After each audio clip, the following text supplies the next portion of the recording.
Bé, doncs ara sí, bon dia a tothom. Us dono la benvinguda a aquesta segona sessió del cicle de webinars Safareig Teòric, que és una iniciativa que hem començat des de la GROC amb la idea de poder democratitzar una mica el coneixement respecte a la igualtat i la diversitat. Nosaltres la veritat és que creiem fermament que per poder crear ambients més inclusius, ambients més diversos i més segurs, el que necessitem és que tothom tingui les eines al seu abast amb independència de si es pot accedir a una consultoria especialitzada o no. Amb aquesta idea, doncs, llancem aquestes píndoles perquè qualsevol entitat, qualsevol empresa, qualsevol organització que vulgui incorporar aquestes mesures en el seu dia a dia, en la seva cultura, doncs ho pugui fer. Ja la setmana passada, o fa 10 dies més aviat, que la setmana passada va haver-hi la pagada elèctrica, vam tenir aquesta primera sessió de com elaborar un protocol i, per tant, té tot el sentit del món que ara fem aquesta segona trobada en la qual us expliquem què és això del protocol marc. Abans, però, de començar amb la sessió, em presento una vegada més. Jo em dic Tiana Morena Balaguer, treballo com a consultora a la GROC i la GROC és, com us comentava, una consultoria especialitzada en gènere i en diversitat que des de l'any 2015 estem acompanyant a tota mena d'empreses, d'organitzacions en la incorporació d'aquesta perspectiva de gènere i en la protecció davant les violències masclistes i LGTBI-fòbiques. Llavors, comencem pel protocol marc. Per què ens sorgeix aquesta idea de parlar justament d'aquest document? Doncs perquè en aquests últims anys, des de l'aprovació del protocol marc al mes de novembre de l'any 2022, ens hem trobat en què algunes vegades en algunes entitats, en algunes empreses, quan nosaltres hem parlat d'aquest document, que és un document, com veureu avui, molt important, moltes entitats ens diuen: ostres, doncs no tenia constància de què era aquest document, no sé què és, no sé per què és important conèixer-lo. Llavors, vam pensar que era una bona idea explicar-vos-ho. Llavors, comencem pel principi, d'acord? El protocol marc és aquest document que es va publicar, com acabo de dir, al novembre del 2022, és a dir, ja té 2 anyets, una miqueta més, de vigència, tot i que us he de dir que és veritat que el febrer del 24 va tenir una primera actualització.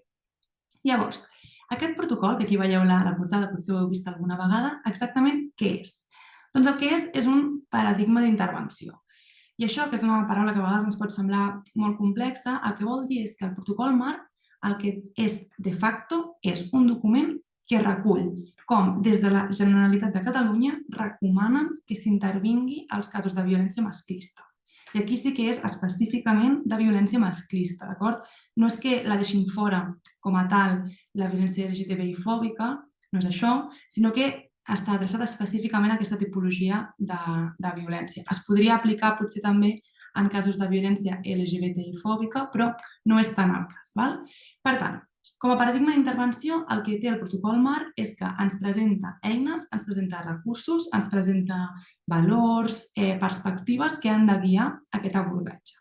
Val? Per tant, és una mica un manual. És un manual i és una guia de com hem d'intervenir en aquests casos. Aquest protocol, de fet, el que ha fet és modificar el protocol anterior. Veureu que això també us en parlo molt al llarg de la sessió. Per què? Perquè en l'any 2008, quan es va aprovar la primera llei de violència masclista d'àmbit català, una llei que ho insistiré molt avui, però que va ser molt pionera, ja va portar el seu propi model d'intervenció.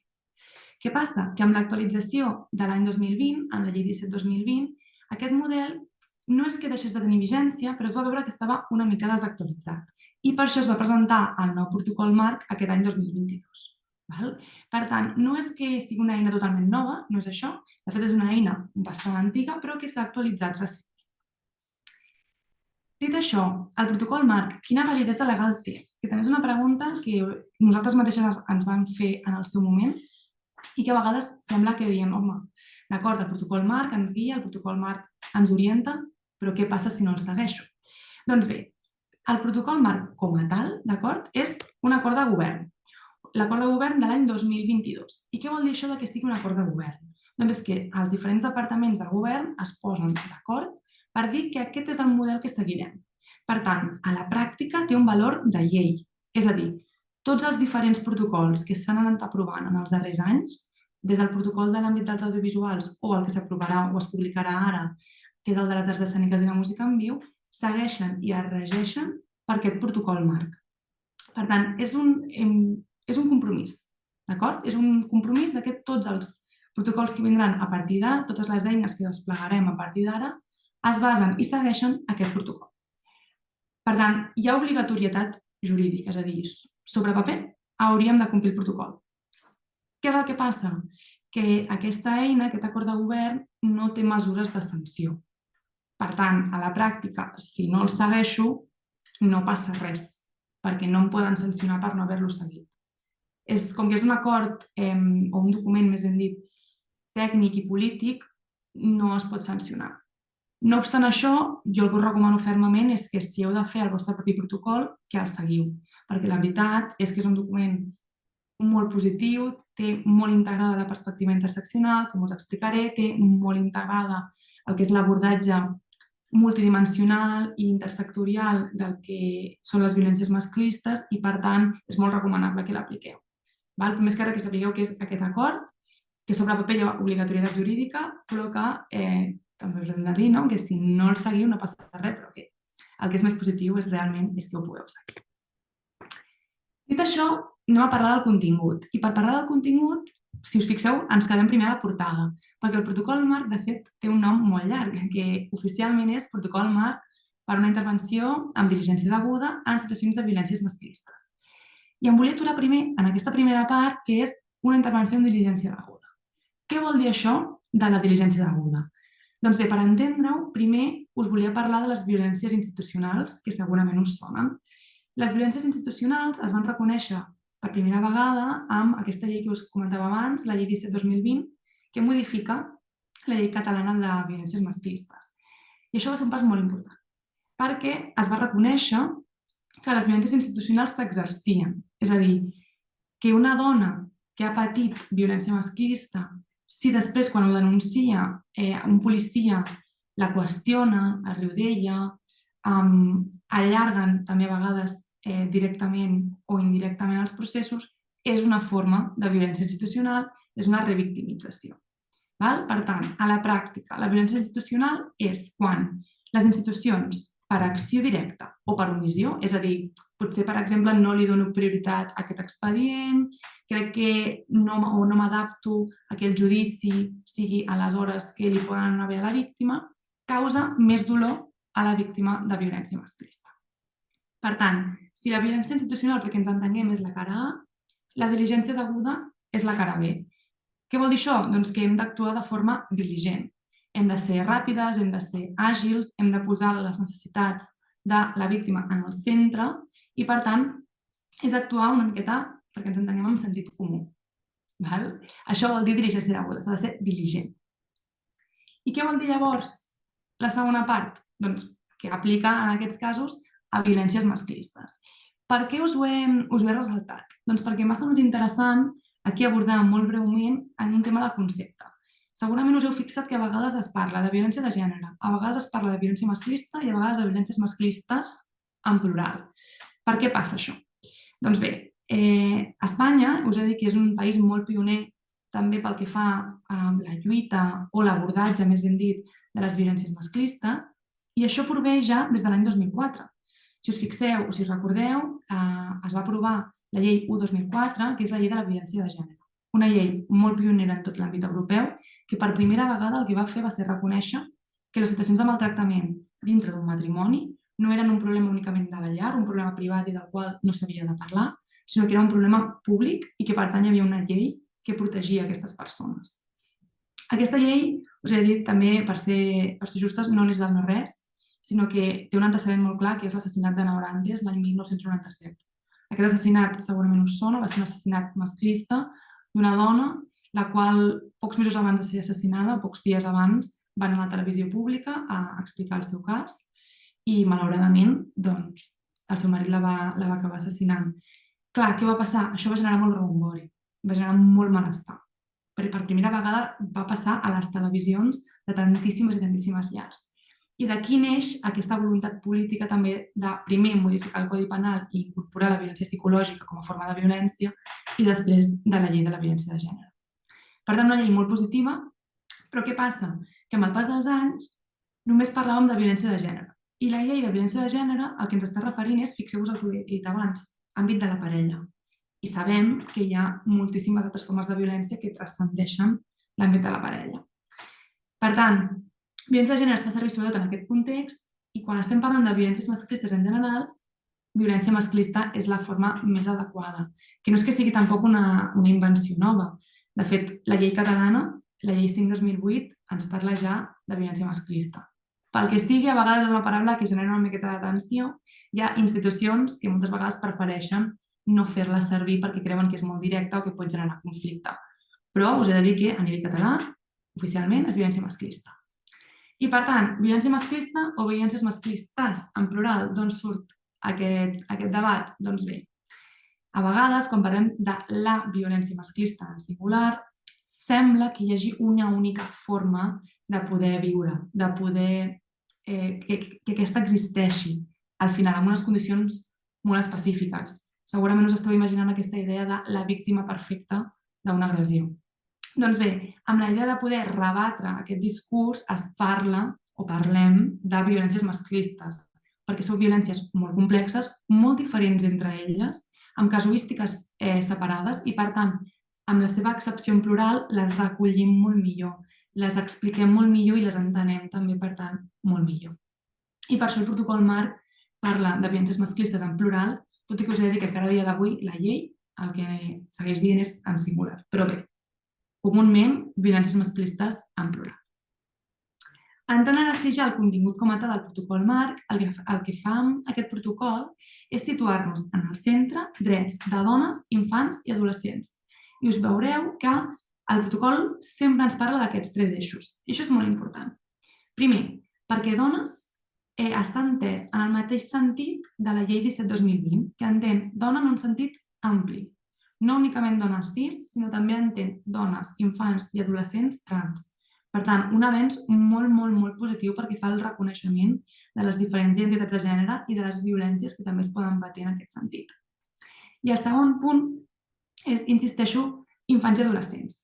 Perquè moltes vegades quan es parlava de violència de gènere o violència masclista en singular, oblidàvem que, per exemple, quan és violència masclista en l'àmbit de la parella, hi ha infants i adolescents que també la pateixen de forma directa o indirecta. I, per tant, el protocol també reconeix els seus drets, les seves necessitats. O bé, que també les reconeix com a potencials persones que poden rebre-la.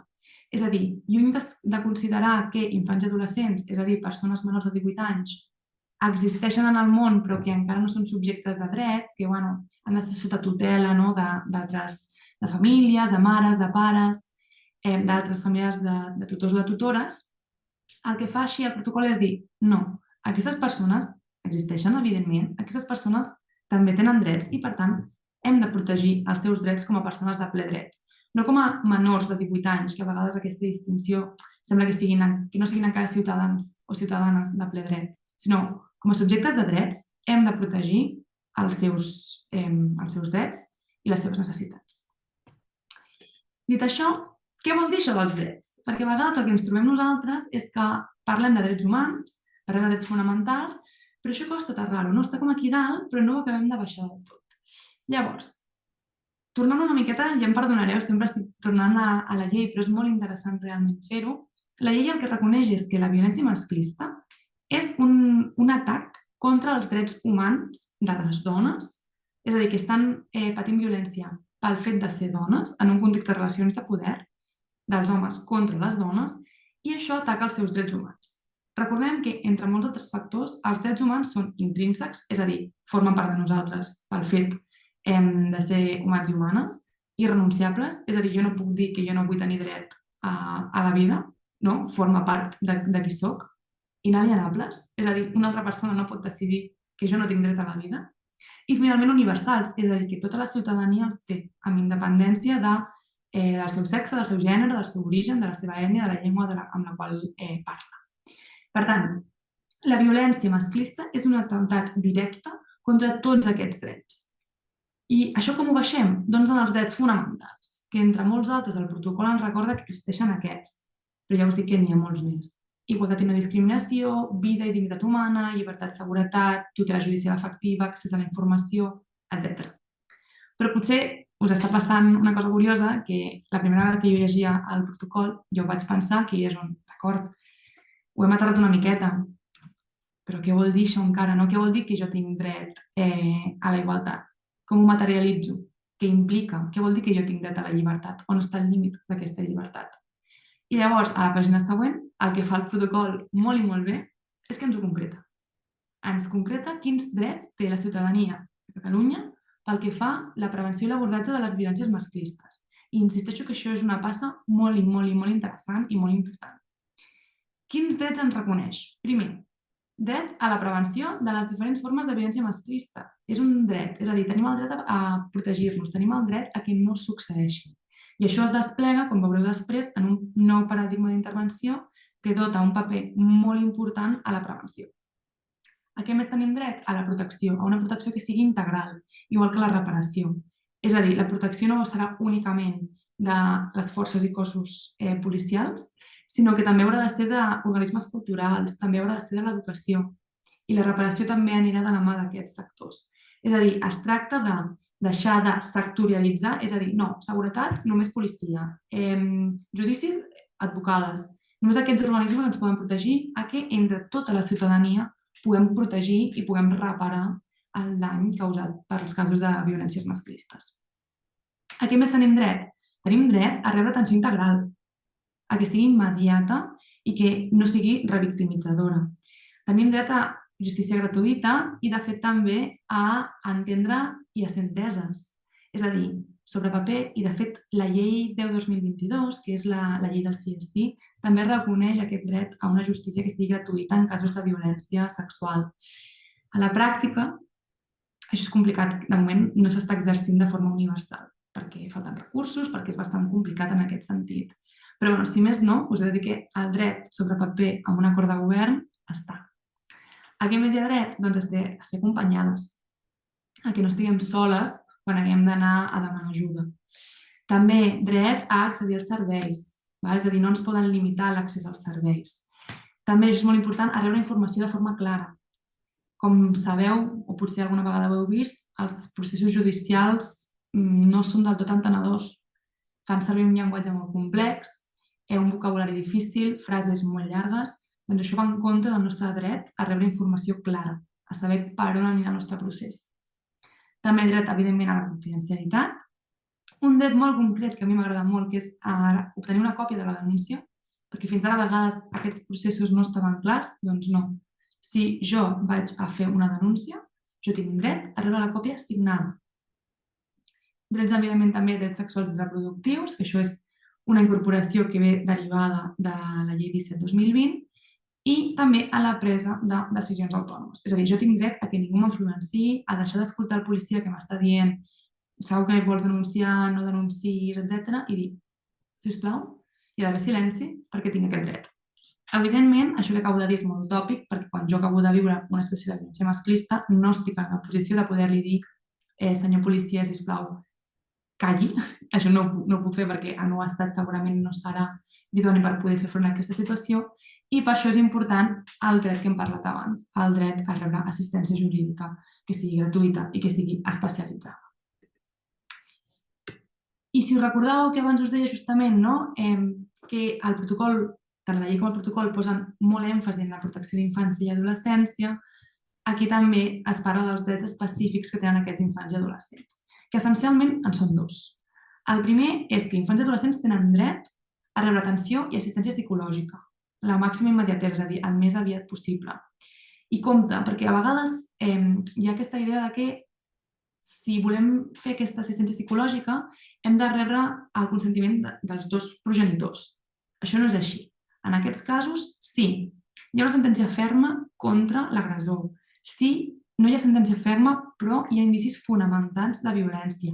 O, si potser no hi ha aquests indicis, potser no hi ha una sentència ferma, però la progenitora, la mare, rep assistència mèdica dels serveis de la xarxa d'abordatge que tenim a Catalunya. En aquests tres supòsits no ens cal el consentiment patern, perquè entenem que la mare està en una situació de violència masclista en l'àmbit de la parella i que, per tant, s'ha de protegir tant a ella com a les criatures, com a infants i adolescents. I també hi ha una altra excepció, que és que l'adolescent tingui 16 anys o més. En aquest cas, tampoc ens cal el consentiment de fet, cap dels dos, ni de la mare ni del pare dels dos progenitors, en aquesta situació. I quin és el segon dret?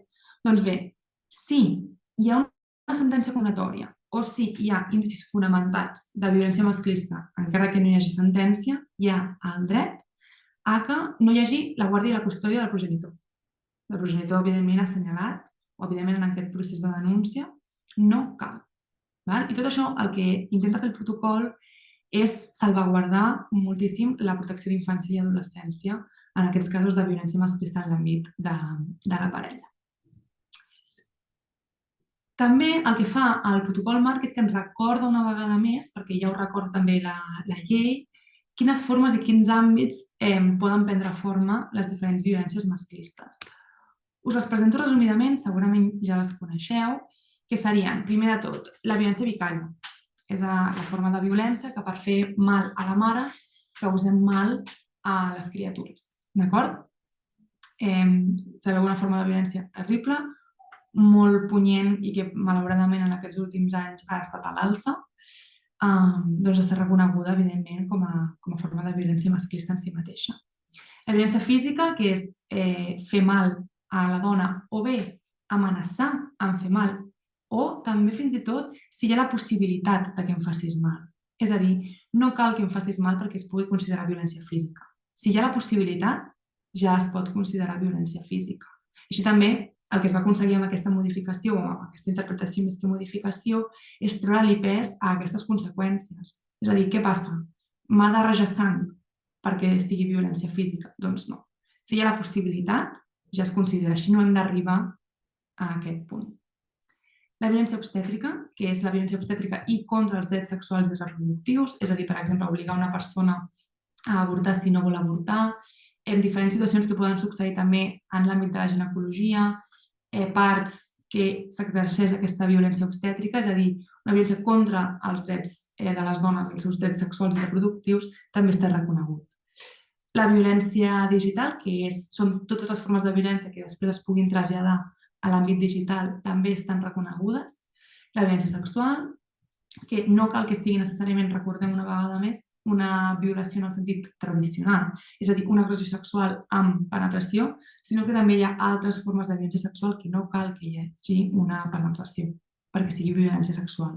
Per exemple, tocaments sexuals sense consentiment, és a dir, que et toquin el cul, que et toquin els pits, també es consideraria violència sexual. La violència econòmica és la limitació als recursos econòmics de part de l'home cap a la dona, és a dir, per exemple, no deixar-te accedir al teu compte bancari, limitar els diners que tu pots gastar si surts amb les teves amigues, també són formes de violència econòmica. La psicològica, que segurament també ja la coneixeu, és la possibilitat real o possible de generar un mal psicològic amb amenaces, amb coaccions, amb insults, amb burles. I finalment la violència de segon ordre, que és una violència que també la va incorporar per primera vegada la llei 17/2020, que és la violència que reben les dones que estan defensant els drets d'altres dones. I us poso un exemple molt clar. Jo en els anys que porto treballant en pro de la igualtat, una de les tasques que he fet ha sigut punts liles. He estat moltes nits al peu del canó i una vegada em van tirar una pedra. En una ciutat, de fet, em van llançar una pedra perquè estava al punt lila a crit de feminazi. Doncs això seria una violència de segon ordre. I també el que fa el protocol, insisteixo, és recordar-nos els diferents àmbits que ja estan a la llei, no em vull aturar molt en aquest punt, però ens serveix per recordar que hi ha violència més enllà de l'àmbit de la parella. La de la parella és la primera, per suposat, perquè és malauradament encara molt habitual, però n'hi ha d'altres. Ens reconeix l'àmbit familiar, que pot o no anar de la mà de l'àmbit de la parella, el laboral, l'assetjament sexual d'àmbit laboral, la discriminació per embaràs, són altres exemples. L'àmbit social o comunitari, que algunes de les persones que esteu aquí justament sou d'entitats concretes, entitats culturals, doncs també es reconeixen les violències que poden succeir en aquests espais. L'àmbit digital, evidentment. L'àmbit institucional, que és el que us he parlat fa uns minuts.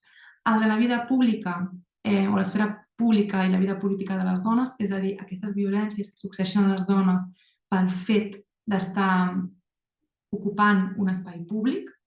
Un exemple claríssim serien les violències, per exemple, que van patir algunes representants polítiques d'àmbit estatal fa tot just un any o ara recentment també al marc de l'1 de maig.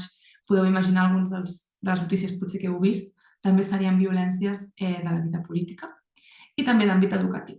D'acord? I ara sí, entrem en aquest model d'intervenció. Quin model d'intervenció ens proposa el protocol marc? Ens proposa un cercle. Per què us dic això del cercle? Perquè segurament us sona aquest altre model. Després torno enrere. Aquest és el model antic. D'acord? Veieu que és un model absolutament vertical, que feia detecció, és a dir, detectem un cas, l'abordem, sancionem o bé fem un seguiment penal, anem per la via judicial, i després, en tot cas, en els últims anys d'aquest model es va incorporar la reparació, no? És a dir, com ens assegurem que aquesta dona veu reparats els seus drets i veu reparada i restituïda la seva vida abans, tal com era abans de patir aquesta violència masclista. És un model absolutament vertical que va ser molt útil i encara és útil, però fixeu-vos que el que estem fent al final és aïllar cada cas. No? És aquest cas va per una banda, després aquest. I aquesta mirada el que genera de forma inconscient és que pensem que són casos puntuals. I no ens permet veure com una mirada més àmplia i no ens permet veure que hi ha molts casos que són un continuum. Hi ha una mirada més general, una mirada més estructural. I, en canvi, aquest model, això sí que ens ho permet veure. Fixeu-vos, és un model que ens situa en el centre, tornem-hi una vegada més, els drets i necessitats de les dones. El nostre objectiu és aquest. El nostre objectiu no és tant perseguir un cas concret, no és tant perseguir l'home que ho ha fet, evidentment també ho és, però el que volem és protegir els seus drets i, en tot cas, restituir-los un cop ja hem abordat el cas.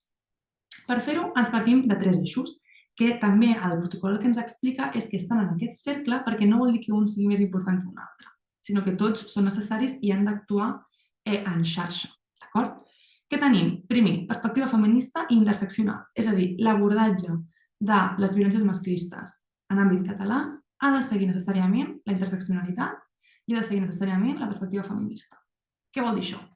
La perspectiva feminista no em vull aturar molt perquè assumeixo que segurament ja la coneixeu, però la perspectiva interseccional, que potser us és més nova, el que vol dir és que entenem que cada persona està creuada, d'aquí la paraula intersecció, per diferents situacions i diferents realitats. No és la mateixa la vida que puc haver viscut jo, que sóc una dona que ha nascut a Barcelona, al barri de la Sagrera, que una altra dona que potser ha migrat des de Kènia i que està vivint a la mina. Són dues realitats absolutament diferents, o fins i tot d'una dona d'una classe molt alta que ha nascut a Sarrià i s'ha mudat ara a Castelldefels. Són situacions diferents i, per tant, l'abordatge s'ha d'adaptar a cadascuna d'aquestes situacions. Els models universals no ens serveixen, perquè el que acaben fent aquests models universals és replicar lògiques de desigualtat, perquè l'accés als recursos és diferent, les experiències seran diferents. Per tant, aquesta perspectiva és central. Després tenim l'abordatge multidimensional. Què vol dir això?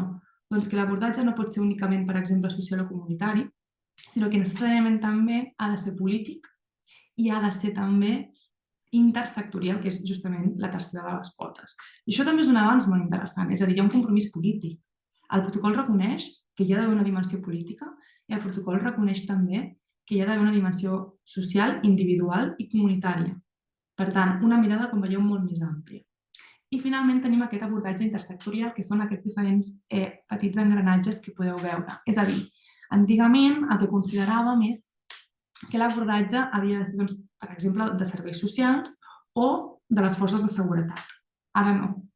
Fixeu-vos que tenim des d'àmbit social, però també l'àmbit ocupacional, l'àmbit sanitari, seguretat i judicial, però també polític, també cultural i també de serveis específics.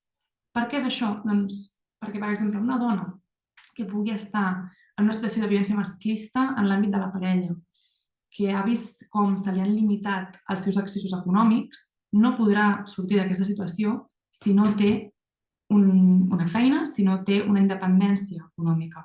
Per això és important, per exemple, que estigui també en l'àmbit ocupacional.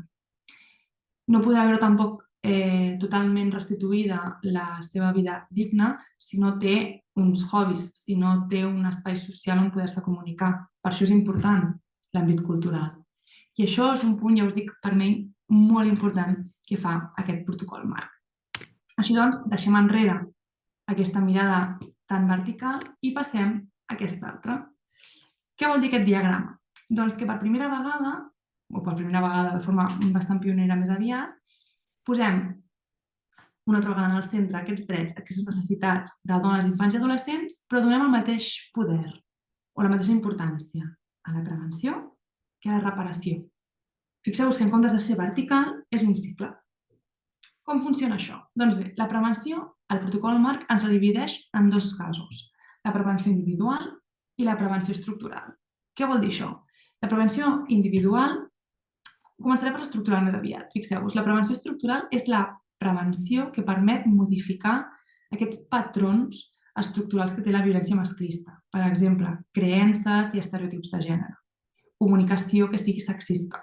El que fa la prevenció estructural és dir-nos hem d'implementar mesures per modificar aquestes creences, per modificar el nostre llenguatge, perquè aquest llenguatge, en última instància, el que fa és justificar que hi hagi desigualtats de gènere, les quals acaben justificant les violències o explicant més que justificant les violències masclistes. Per tant, punt 1, per intentar prevenir aquestes violències, prevenció estructural. Modifiquem els patrons estructurals que són la causa al final de les violències masclistes, perquè recordem aquest component estructural, molt important. Les violències masclistes no són homes concrets que tenen un problema específic, que no s'han adaptat bé, que tenen algun problema mental, que són alcohòlics. Aquest no és el cas. Hi ha una frase a mi que m'agrada molt, que és els maltractadors, els agressors masclistes, són fills absolutament sans i absolutament normals en un sistema patriarcal, perquè al final se'ls ha ensenyat a actuar d'aquesta manera. Per tant, pas 1, molt important, prevenció estructural. Pas 2, prevenció individual. Què vol dir la prevenció individual? És la prevenció del cas concret. Per exemple, avui que justament tenim entre nosaltres entitats culturals, jo també participo en entitats culturals. En una entitat cultural, la prevenció estructural seria tenir el compromís de fer servir un llenguatge inclusiu i no promoure activitats segregades segons el gènere de la persona. Per exemple, ara que ha sigut època de calçotades, doncs intentar que les persones que fan els calçots siguin també dones i les persones que preparen la taula siguin també homes. I en canvi, la prevenció individual, la prevenció del cas concret, seria penjar cartells amb el telèfon de la comissió feminista o de la comissió del punt lila durant les festes. Veiem la diferència? Una és estructural, modifiquem aquests patrons, i l'altra és individual, com intentem evitar que succeeixi. Doncs amb aquest telèfon, posant a persones del punt lila a les barres durant les festes, etc. I després anem a la reparació. I aquí tenim dos eixos, la reparació per la no repetició i la reparació per la recuperació. La reparació és una miqueta enrevessat, això és veritat que s'ha de dir. La reparació per la no repetició és com ens assegurem, és a dir, ara entenem que ja hi ha hagut un cas, per això estem reparant i no estem prevenint, com ens assegurem que això no torni a passar. En aquesta reparació per la no repetició és on situem un abordatge que sigui feminista, que sigui interseccional, que posi les necessitats de les dones en el centre, etc. Reparem des d'una diligència deguda. I així, el model que té al cap introduint-ho aquí és que el fet de reparar o d'abordar-ho amb diligència ja ens està reparant. Perquè segurament, si alguna vegada heu vist o heu acompanyat algun cas de violència, us sona, i quan els processos, fins i tot interns, és a dir, necessàriament, no hem d'anar a un judici. Podem estar parlant d'un procés que passa dintre de la nostra entitat. Si un procés és senzill, és diligent, és efectiu, la reparació és molt més fàcil, perquè la dona s'ha sentit acompanyada, s'ha sentit escoltada i pot seguir endavant amb la seva vida. Quan el procés és dolorós, quan revictimitzem, insisteixo, per acció o per omissió, és a dir, a vegades no ho volem fer però revictimitzem, dificultem molt el procés de recuperació. Per tant, reparem, de fet us he explicat per donar el primer, reparem per recuperar i reparem perquè no es repeteixi. És a dir, com ho fem això? Amb mesures d'acompanyament, amb mesures de seguiment. No gestionem els casos de forma vertical i ens oblidem, sinó que aquests mateixos casos són els que després truquem, com estàs, què tal vas? I així, no només amb la víctima, sinó també amb l'agressor, ens assegurem que això no torni a passar. Perquè, insisteixo en l'altre model, Des d'aquesta mirada més vertical, si ens centrem únicament en la víctima, que és el nostre focus principal, no ho oblidem, però si ens centrem només en ella, el que passa és que, com que ho hem vist de forma aïllada, l'agressor potser el fem fora, potser marxa, però s'anirà a una altra entitat i ho tornarà a fer segurament. En la nostra experiència, aquests agressors que marxen i que no entenen el que ha passat, que no se'ls acompanya en la reparació, ho tornen a fer, en la major part dels casos. Llavors, és molt important reparar perquè no es torni a repetir. I en aquesta part de no repetició també incorporem, per exemple, formació, sensibilització, etc., per anar modificant de retruc aquesta prevenció estructural. I finalment, us estic explicant, també us he de dir, els punts més importants del protocol. El protocol és molt més llarg, però així també teniu una primera aproximació en aquest document. Un dels punts també molt importants que té el protocol són les cures i els drets dels equips professionals. I és molt important, perquè moltes vegades acompanyar aquests casos de violència desgasta moltíssim. No sé si ho heu fet, si heu tingut aquesta oportunitat, però certament són processos dolorosos, amb molts dubtes, moltes incerteses, que a vegades també les pròpies professionals no ho parlem, igual que potser vosaltres en el vostre dia a dia podeu compartir inquietuds de la feina a casa, nosaltres no ho podem fer perquè ens empara o ens regeix un compromís de confidencialitat. Això genera molt desgast. Per tant, el protocol el que ens diu és què podem fer per evitar que hi hagi desgast. Primer, hem de revisar les condicions de treball, hem de revisar que no hi hagi bretxes salarials, hem de preveure que hi haurà aquest impacte psicològic, que hi haurà un burnout, hem d'implementar mesures per evitar-ho. Hem de crear també espais per poder gestionar conflictes ètics. A vegades, com us vaig explicar també a la darrera sessió, l'abordatge de les violències masclistes es pot fer des de moltes perspectives. A vegades això genera conflictes. Això pot frustrar, pot esgotar. Doncs hem de preveure la creació d'aquests espais. També hem d'intentar evitar l'aïllament i hem d'intentar evitar que siguin només dones els que s'encarreguen d'això, que els equips de professionals siguin excessivament feminitzats. Ho han de ser, però no només, perquè llavors tornem a ser nosaltres els que ens tornem a carregar aquesta feina mentre altres persones se'n lliuren d'una feina que és molt dura. Tornant a l'exemple de les entitats culturals, generalment les persones que conformen aquestes comissions feministes són dones que solen ja estar militant a nivell d'entitats feministes en altres espais. Llavors les sobrecarreguem amb elles. Quan es fan punts liles autogestionats, solen ser dones molt militants, les quals assumeixen aquestes tasques. Durant el punt lila no es veu, et perds la festa. Tornes a ser tu la que et perds la festa per assegurar-te que aquell noi no agredeixi. És molt desgastant. I per tant el que ens diu el protocol és reconeixem que hi ha aquestes situacions i el que ens diu també és com ho podem fer per evitar-ho. Ens dona unes mesures generals i altres concretes. Les generals és formació contínua. El que ens diu és formeu, formeu i formeu. No pareu de formar-vos. Perquè és veritat que, per exemple, en aquests últims 10 anys, el coneixement sobre l'abordatge de les violències masclistes no és que s'hagi canviat, és que ha avançat moltíssim, perquè són moltes més dones les que ens estem dedicant en aquest sector. Per tant, hem après molt. Per tant, seguim formant-nos, seguim aprenent. Nosaltres anem a moltíssimes formacions de plans de diversitat, plans de LGTB. Ara jo estic fent un també d'abordatge de primers auxilis psicològics, perquè contra més sapiguem, ens estalviem la frustració, ens estalviem l'esgotament. També el que ens diu el protocol és treballar en equip i treballar en xarxa. Hi ha una part del protocol molt interessant, que també, si teniu temps, us recomano que us llegiu, que és la coordinació o el treball en xarxa.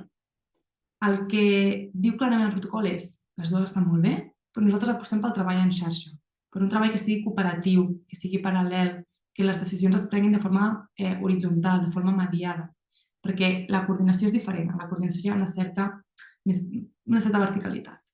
No vol dir que estigui dolenta o que estigui malament, però sí que ens diu treballar en xarxa, prioritzem el treball en xarxa.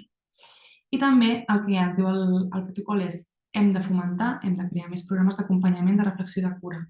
I això a vegades, en entitats més petites, el que es pot traduir és en facilitar uns espais de revisió. De cada 3, 4, 5 mesos dir, noies, com esteu? La gestió d'aquell cas, què tal? Voleu parlar-ne? i així podem intentar estalviar-nos aquests malestars. Que de forma concreta cau en aquests dos eixos, seguint també, si recordeu una vegada més, aquests eixos que es van nutrir mútuament, la prevenció i la reparació. Com veieu, a nivell de prevenció, formació, protocols interns, tornem-hi, espais d'anàlisi i sobretot tenir en compte les violències de segon ordre, tot això és preventiu, i les de reparació. Tenir eines de detecció, tenir eines de registre, disposar d'acompanyament psicològic, d'assessorament també jurídic i, finalment, de tenir al nostre abast tots els serveis i tots els recursos que puguem. I per això, em sap greu tornar-hi, però és tan i tan important tenir un bon protocol. Un protocol que s'adapti a les vostres necessitats, un protocol que tingui en compte els vostres recursos també, no un copy-paste, sinó un element realment que estigui treballat. Perquè un bon protocol incorporarà això i ens estalviarem després malestars, burnouts, frustracions, etc.